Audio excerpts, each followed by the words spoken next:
Hello everyone. Yeah. Yeah. How are you these days? Now we are here to have a fellowship with the local Sokachan and Sam Sorata and the Savon for holding the Bible seminar and for having a fellowship.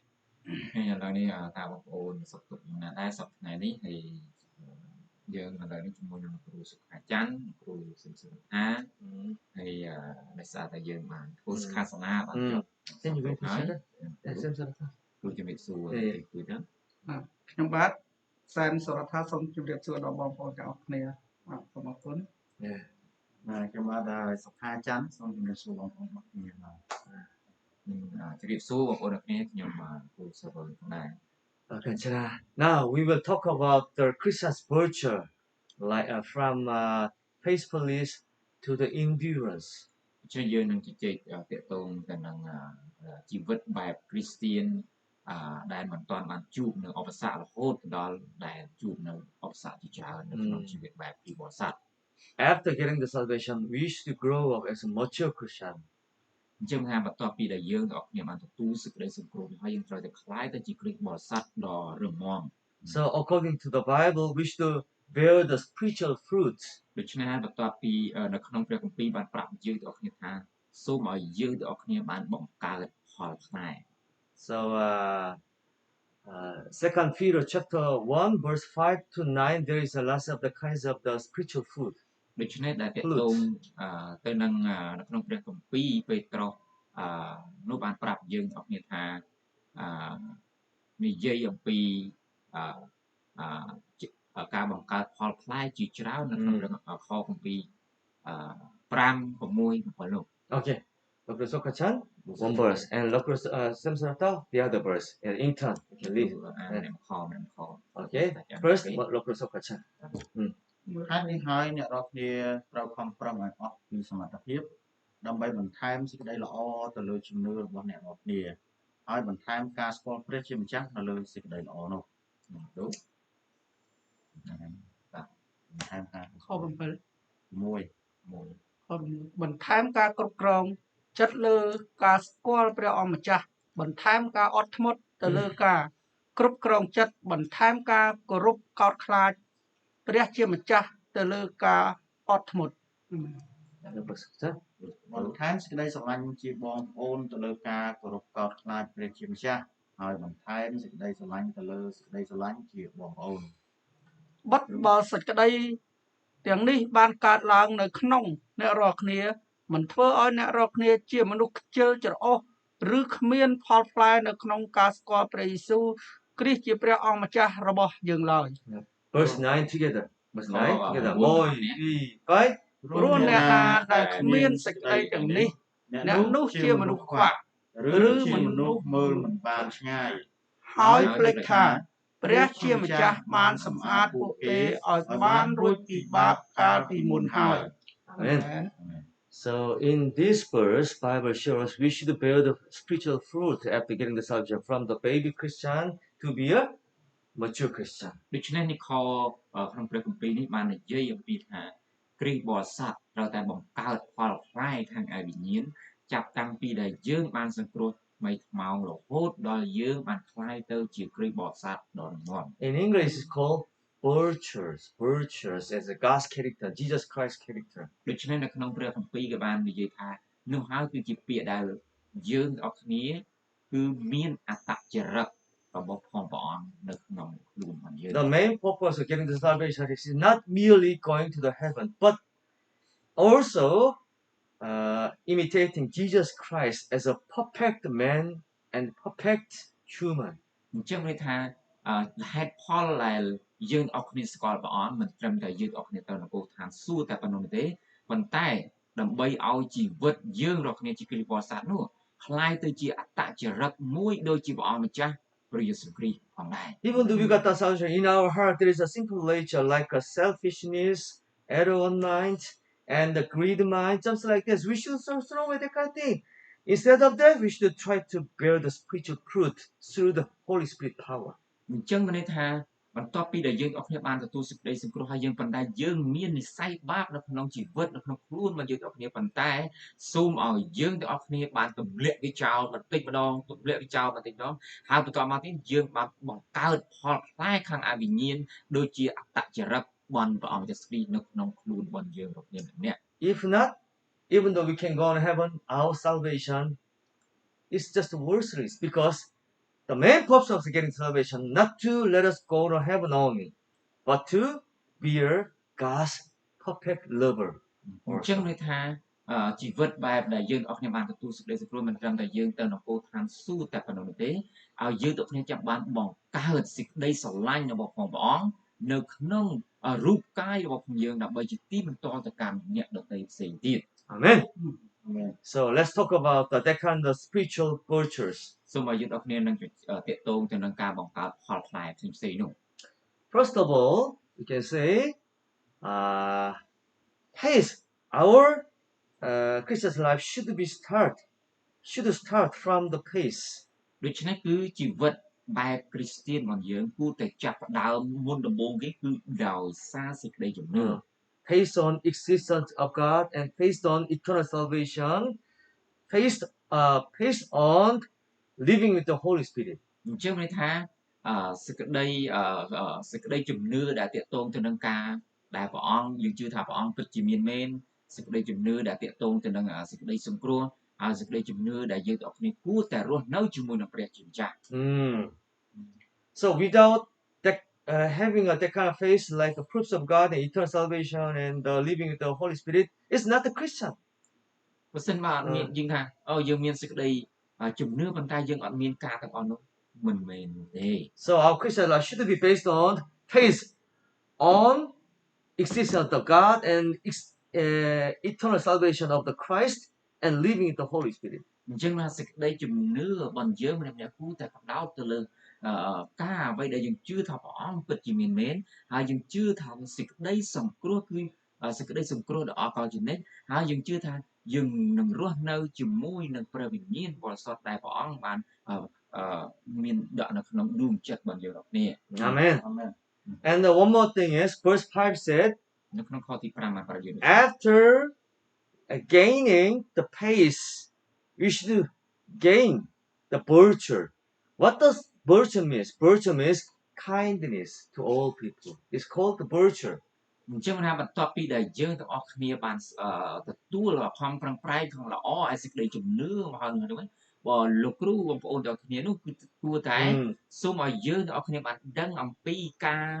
សេចក្តីស្រឡាញ់ស្លូតបូតទៅកាន់អ្នកដទៃដូចជាអត្តចរិតរបស់ផងប្រទីនៅក្នុង Friendly attitude. អញ្ចឹងមានថារុះរាយរាក់ទាក់ទៅកាន់បងប្អូនផ្សេងទៀត Gentle attitude to all people too, especially unbeliever and the believer too. អញ្ចឹងមានអត្តចរិតសុភាពរៀបសារទៅកាន់បងប្អូនអ្នកដែលជឿហើយនិងអ្នកដែលជឿដែរ As Jesus Christ was gentle. ដូច្នេះដូចជាព្រះគ្រីស្ទទ្រង់បានធ្វើសម្រាប់ការទាំងអស់នោះមកកាន់ជីវិតរបស់យើងគ្នា Some people say, I have a pace so I can live for the glory of God, but they just follow the priest because at the time they will commit arrogance. That's why the Bible said we should be kind to all people, especially unbeliever and believer too. ដូច្នេះអ្នកខ្លះថាអូខ្ញុំបានជឿព្រះអង្គរួចហើយប៉ុន្តែពួកគេអត់មានសេចក្តីទាំងអស់នេះប៉ុន្តែយ៉ាងណាមិញគឺព្រះអង្គបានប្រាប់ដល់យើងទាំងអស់គ្នាថាសូមឲ្យយើងអស់គ្នាមានសេចក្តីរៀបសារទៅកាន់អ្នកដែលជឿហើយនិងអ្នកដែលអត់ជឿ Right. When you meet together, we should greet each other gently and kindly and politely. When you separate from each other, we should greet gently, kindly, and friendly. Because Jesus Christ did like this. អញ្ចឹងមានថានៅពេលដែលយើងអាចជួបទៅកាន់បងប្អូនទៅទៀតយើងដូច្នេះយើងត្រូវតែរស់រាយរាក់ទាក់ជម្រាបសួរគ្នាដោយសុភាពរៀបសារប៉ុន្តែនៅពេលដែលយើងអាចបែកគ្នាវិញដូច្នេះយើងត្រូវតែធ្វើការទាំងអស់នោះដូចជាមុនដែរដូចជាព្រះគ្រីស្ទទ្រង់បានធ្វើរាល់គ្រប់ការទាំងអស់ If you are arrogant, you are not a follower of the Jesus Christ. You are a follower of the Satan. If you are arrogant. បើសិនបើយើងមានសេចក្តីអួតអាងអំនួតរឹកពីខ្ពស់នោះយើងមិនមែនតាមព្រះអង្គតែស្រីយើងតាមអរិយសាតាំង Because Jesus Christ always humble, but Satan always arrogant. ដូច្នេះអរិយសាតាំងគឺជាបុគ្គលឬគឺជា มีតែងតែមាននៅសេចក្តីអំនួតប៉ុន្តែព្រះអង្គជាគ្រីស្ទតែងតែសុភាពរាបសារ Amen. And what about the knowledge? ចូលវាតាក់ទងទៅនឹងចំណេះដឹង Even though we have a faith and the good words to other people, but if we lack the knowledge of the Bible, how can we preach the gospel? How can we teach the Bible to our unbeliever and believer? How can we know will of God in the Bible? តែប្រសិនបើយើងតាក់ទងនឹងចំណេះដឹងនេះប្រសិនបើយើងអត់ស្គាល់ព្រះគម្ពីរទៅសោះអត់សិក្សាព្រះគម្ពីរទៅសោះអត់ដឹងព្រះគម្ពីរតើយើងអធិប្បាយចែកចាយទៅកាន់អ្នកជឿហើយនឹងបងប្អូនពួកជំនុំយើងដោយរបៀបម៉េច That's why diligently, day by day, we should try to study the Bible from the Genesis to Revelation. What this means, what kind of background each book has. អញ្ចឹងណាដូច្នេះយើងត្រូវតែសិក្សាព្រះគម្ពីរចាប់តាំងពីព្រះគម្ពីរលោកុបាតរហូតដល់ព្រះគម្ពីរវិវរណៈតើចម្ពោះនេះគឺចង់និយាយអំពីអ្វីតើពមានប្រវត្តិសាស្ត្រយ៉ាងដូចនេះយើងត្រូវតែសិក្សាឲ្យបានជាក់លាក់ច្បាស់លាស់ And if in this book, how can we find the shadow of the Jesus? How can we find the lesson for the Christian soul? How can we find the purpose and fulfillment? How can we find the true doctrine? There are 4 kind of major key points in each Bible, so you should try to find out key point. ដូច្នេះយើងត្រូវតែសិក្សាព្រះគម្ពីរនេះមួយយើងត្រូវថាអូនេះគឺជារូបភាពព្រះអង្គយ៉ាងស្រីអូនេះចង់និយាយអំពីជីវិតបែបគ្រីស្ទបរិស័ទអូនេះចង់និយាយអំពីការបំពេញការនៅរាល់សេចក្តីទំនីការទាំងអស់ដូចនេះរាល់ខអំពីនីមួយចំពោះមួយយើងត្រូវតែស្វែងរកចំណុចទៅ And one more thing, មួយទៀតនោះគឺថា after gaining knowledge, we should be self-denial person. So it is called self-control. អញ្ចឹងមានថាបន្ទាប់ពីដែលយើងអស់គ្នាបានទទួលចំណេះដឹងអំពីព្រះបន្ទូលរបស់ព្រះដូច្នេះយើងត្រូវតែមានភាពអត់មុតកោតខ្លាច Sometimes they have a good knowledge, sometimes they have good faith, sometimes they have a kindness and gentleness. But if they are not watchful, sometimes Satan will lead you attack using the money and sexual immorality or the arrogant mind, just like this. And with the confuse the doctrine with other denomination, they will fall down too. So we should be watchful. ដូច្នេះហើយបន្ទាប់ពីដែលយើងបានទទួលយកចំណេះដឹងព្រះបន្ទូលរបស់អង្គសេចក្តីជំនឿត្រឹមត្រូវសេចក្តីសង្គ្រោះត្រឹមត្រូវមានសេចក្តីសុខសាន្តនោះហើយប៉ុន្តែបើសិនបើយើងអត់ចាំយាម One more យើង thing. នឹងធ្លាក់ទៅក្នុងសេចក្តីល្បួងរបស់ផងប្រើសេចក្តីកំផាត់លុយកាក់អួតអាងអីផ្សេងនោះជាការមួយដែលយើងគួរតែចាំយាមបង And self-control does not mean only careful Christian. Self-control also means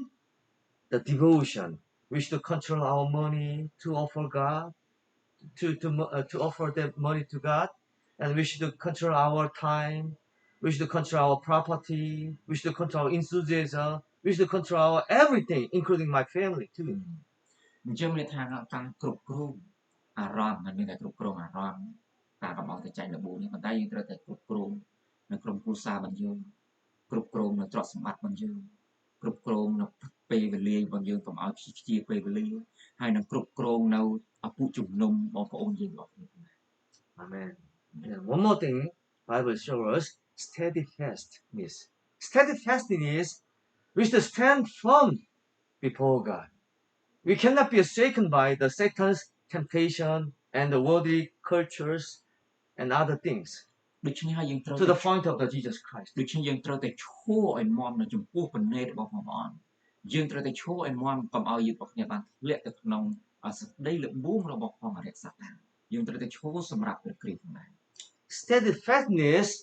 should last to the coming of Jesus Christ. អញ្ចឹងមានថាយើងឈររហូតដល់ព្រះគ្រីស្ទទ្រង់បានយាងត្រឡប់មកវិញ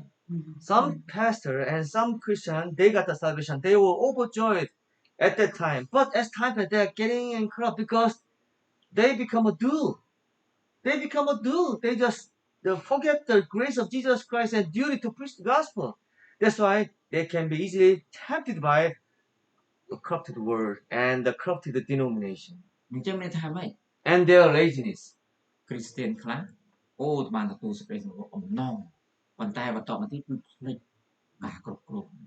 ต่อมาគេបានចាញ់ទៅលើសេចក្តីល្បួងគេបានធ្លាក់ទៅក្នុងសេចក្តីល្បួងជាច្រើនហើយនឹងធ្លាក់ទៅក្នុងជីវិតបែបលោកី And one more thing is godliness. សូមឲ្យយើងទាំងគ្នាបានថាការដឹកនាំ Godliness means all kinds of the good behavior. អញ្ចឹងមានថា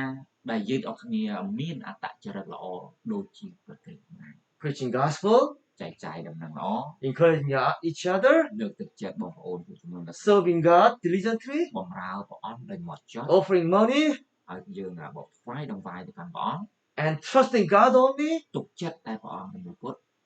and living the Jesus Christ day by day. រស់នៅជាមួយនឹងព្រះអង្គជាមួយថ្ងៃទៅមួយថ្ងៃ It is called godliness. អញ្ចឹងគេហៅថាការដែលរស់នៅជាមួយនឹងព្រះជាម្ចាស់ It's related to our devotion, our activity. អញ្ចឹងមានថាយោងទៅតាមសកម្មភាពរបស់យើងហើយនឹងយោងទៅតាមការលះបង់របស់យើងរបស់គ្នា So not only the devotion from our strong desire to live for the God, but also we should act like Apostle Peter and Paul with the lots of the good activities like the preaching the gospel, serving each other, trust God only, and denying ourselves. អញ្ចឹងមានថាដូចជាយើងត្រូវតែលោកមានសវៈពូលហើយនឹងសវៈពេត្រុសគឺជាគំរូរបស់យើងទាំងគ្នាចែកចាយល្អបម្រើព្រះអង្គបម្រើគ្នាទៅវិញទៅមកហើយទុកចិត្តព្រះអង្គតែមួយគត់ Amen. Amen. And the Bible said one more thing is brotherly affection. ដូច្នេះអ្វីដែលព្រះអង្គបានប្រាប់យើងទាំងគ្នាក្នុងការដែលតាក់ទងទៅនឹងស្រឡាញ់គ្នាទៅវិញទៅមកដែរ When the Peter was restored as a Jesus Christ disciple once again, Jesus Christ ordered him 3 times, please feed our church member. Please feed my lamb. 3 times. 所以ដែលពេលដែលព្រះអង្គបានលោកប្រាប់ទៅលោកសវៈពេត្រុសថាសូមឲ្យថែរក្សាដល់អាហារទៅដល់ក្រុមកូនជីមរបស់ព្រះអង្គឬក៏អ្នកដែលនៅពួកជំនុំរបស់ព្រះអង្គ So brotherly affection should be done in for our Christian, the church members. ដូច្នេះអ្វីដែលការទាំងអស់នោះដែលយើងស្រឡាញ់គ្នាជាបងប្អូននោះគឺតែធ្វើនៅក្នុងសេចក្តីស្រឡាញ់របស់ព្រះអង្គ We can talk with them. What kind of the suffering did they have? What kind of the difficulty did they have? And when did they get the salvation? And what is the major problem not to be the mature Christian? And what is the care like the making money or the getting married with other people? We should try to find out their situation. After that trouble, we should take care of them. អញ្ចឹងយើងត្រូវតែសួរគាត់មានបញ្ហាអីខ្លះជាប្រចាំមានយ៉ាងម៉េចដែរខ្វះខាតអីខ្លះយើងត្រូវតែដឹងអំពីគាត់ហើយយើងត្រូវការរៀបអាពាហ៍ពិពាហ៍ជាមួយអ្នកដែលជឿឬយ៉ាងម៉េចនោះយើងត្រូវតែសួរហើយលើកទឹកចិត្តថែរក្សាគាត់យល់ឲ្យយកចិត្តទុកដាក់ទៅលើក្រុមជំនុំរបស់យើង Amen. Amen. And finally, Bible order us to produce love. Love is final virtue. ដូច្នេះគឺដែលព្រះអង្គបានប្រាប់ដល់យើងទាំងអស់គ្នាសូមឲ្យយើងបានបង្កើតនៅសេចក្តីស្រឡាញ់ Let's say, for example, if we have a good pace and the good virtues, a good activity, good endurance, but if we don't have love to God, love to Jesus Christ, it's meaningless because we were born, we were saved to be a love of God. So love for God, love to God is a main purpose of getting salvation. អញ្ចឹងថាទោះបីជាយើងមានសេចក្តីអត់ធ្មត់សេចក្តីចៅរៅរាក់ទាក់អំបាលប្រមាណរួចអស់ហើយសេចក្តីសង្គ្រោះរួចអស់ហើយប៉ុន្តែប្រសិនបើយើងអត់មានសេចក្តីស្រឡាញ់ដូចជាព្រះអង្គគ្រីស្ទវាអត់ប្រយោជន៍ Amen. So we can start from the pace and we can end up at the point of the love. So pace is the first fruit and love is the last fruit. អញ្ចឹងមានថាយើងចាប់ផ្ដើមអំពីសេចក្តីជំនឿរបស់យើងនៅពេលដែលចង់ឲ្យយើងនឹងបញ្ចប់នៅក្នុងសេចក្តីស្រឡាញ់របស់យើងរបស់គ្នា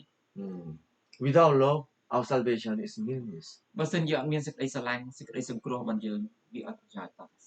Amen. nè So not only taking care of our church member, not only preach the gospel, but also more important thing is love God, love Jesus Christ. It's more extremely, tremendously important. អញ្ចឹងមានថាមិនត្រឹមតែអូយើងបំរើព្រះអង្គអាចចែកចាយព្រះបន្ទូលអង្គថែរក្សាក្រុមជំនុំប៉ុន្តែយ៉ាងណាមកអ្វីដែលសំខាន់នោះគឺស្រឡាញ់ព្រះអង្គឲ្យអស់ពីចិត្តអស់អំពីកម្លាំងអស់អំពីវិញ្ញាណរបស់យើងទាំងអស់គ្នាដើម្បីឲ្យយើងទាំងអស់គ្នាបានខ្លាយទៅជាកូនរបស់ព្រះអង្គដល់ពិត Amen. Amen. If not, Bible said, verse 9 said, you are nearsighted, even though you got the salvation. You just forgave. You just forgave. You just forgave your true salvation. Right. អញ្ចឹងបើសិនបើយើងអត់ធ្វើទាំងការទាំងអស់នោះដែលព្រះអង្គបានថាយើងជាមនុស្សខ្វះហើយ You just forget. I didn't say. I cannot pronounce it. You just forget. អញ្ចឹងអ្នកខ្លះគ្រាន់តែ You just forget. យើងភ្លេចការទាំងអស់នោះរួចហើយ We shouldn't be the nearsighted people, right? សូមកុំឲ្យយើងទាំងអស់គ្នានោះធ្វើជាមនុស្សងងឹតមួយខាងទៅកាន់អ្នកដទៃសូមឲ្យយើងទាំងអស់គ្នាបានភ្លឺទាំងអស់គ្នា We should be a far-sightedយើង យើងទាំងអស់គ្នាបានជាមនុស្សដែលភ្លឺផងដែរ Even though our circumstances not go, we don't have any money, and we can be persecuted at this time. But if we are far-sighted people, we can long for the coming of Jesus Christ. We can long to our crown. We can long for God's the delay, God's overjoying with our activity. So we should be a far-sighted people, not a near-sighted people. Does not focus on our circumstance. ដូច្នេះសូមឲ្យយើងទាំងអស់គ្នាបាននឹកថាសូមឲ្យយើងបានភ្លឺបើសិនបើមិនយើងបានភ្លឺទាក់ទងទៅនឹងការចាំយាមរបស់ព្រះអង្គការបម្រើគ្នាទៅវិញទៅមកសេចក្តីស្រឡាញ់របស់ព្រះអង្គដូច្នេះសូមកុំឲ្យយើងជាមនុស្សដែល Amen. Amen. Okay, like this, we just shortly talk about the lots of kinds of the virtues. So you can keep in mind this one. ដែលយើងបានជជែកគ្នានឹងមេរៀននេះសូមឲ្យយើងបានចងចាំមេរៀនទាំងអស់នេះ Okay, អរគុណច្រើន Okay, so see you next time. Chúc cho phép cáiជួបគ្នា Rồi, chia đẹp ông Chúng biết ta tốt. đi Okay, bye bye. Bye. Yes.